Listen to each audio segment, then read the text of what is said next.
Munambam commission റദ്ദാക്കി എന്ന് മാതൃഭൂമി ഒന്നാം പേജിൽ. അത് സർക്കാരിന് തിരിച്ചടി എന്നൊരു വരി കൂടി അവർ ചേർക്കുന്നുണ്ട്. കോടതി പറഞ്ഞ കാര്യങ്ങളാണ് അതിന് വളരെ പ്രസക്തമായിട്ടുള്ള കാര്യങ്ങൾ. ഈ ഭൂമി ഫാറൂഖ് കോളേജിന് കൈമാറിക്കൊണ്ടുള്ള മുഹമ്മദ് സിദ്ദിഖ് സയ്യിദിൻ്റെ 950 ആധാരം വഖഫാണെന്നും ഈ ട്രൈബ്യൂണലിനാണ് അധികാരം എന്ന രൂപത്തിൽ, അതായത് കോടതി പറഞ്ഞ കാര്യങ്ങൾ അക്കമിട്ട് നിർത്താൻ, അക്കമിട്ട് പറയാൻ, അതായത് എന്താണ് എന്ന് കോടതി ഈ വഖഫ് അല്ലെങ്കിൽ മുനമ്പം കമ്മീഷനെ റദ്ദാക്കിയത് എന്തുകൊണ്ടാണ്, അല്ലെങ്കിൽ ആ കമ്മീഷൻ എന്തുകൊണ്ട് റദ്ദാക്കപ്പെട്ടു എന്ന് പറയാൻ, എന്ന് വിശദീകരിക്കാൻ ആ കോടതി പറഞ്ഞ കാര്യങ്ങളെ അക്കമിട്ട് 3 പോയിന്റുകളായി പറയുന്നുണ്ട്.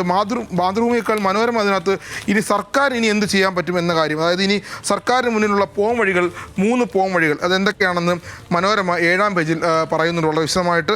അത് പിന്നെ ഹൈക്കോടതി സിംഗിൾ ബെഞ്ച് ഉത്തരവിനെതിരെ അപ്പീൽ നൽകാം അടക്കമുള്ള 3 കാര്യങ്ങൾ. ഒരുപക്ഷെ സർക്കാരിന് മാത്രമല്ല ഈ രംഗത്ത് നിൽക്കുന്ന ആളുകൾ കൂടി അത് വലിയ ഒരു വിവരപ്രദായകമായ കാര്യമായിട്ടാണ് വേണം നമുക്ക് കാണാൻ.